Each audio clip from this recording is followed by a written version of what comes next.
I think there's a lot of emphasis that we need to put into our strategic partnerships, whether that's here in the United States, between both parties, and with our partners overseas.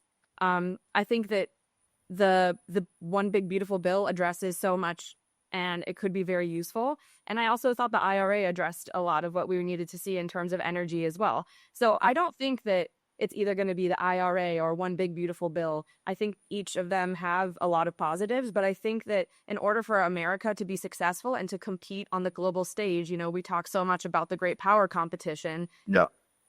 It's got to be a blend of the two. We really need a bipartisan solution, in Right. my opinion.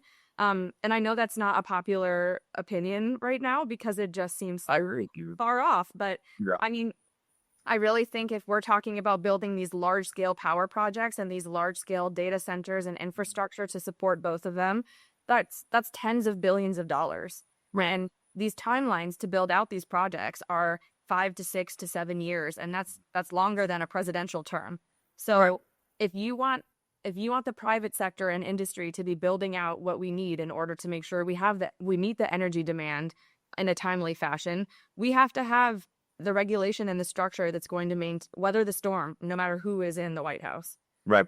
And we need some market predictability, and that's something I wish the Hill and the executive branch could really come together and focus on. There's this consensus that natural gas and nuclear, for that matter, need to lead the charge, and certainly there's a place for renewables. But on the policy side, we cannot get people to agree. So the frustrating part is natural gas, yes, nuclear, a little bit of wind, a little bit of solar, but the policy point just gets stuck in people's craw. So I know that you were talking about the bipartisan thing.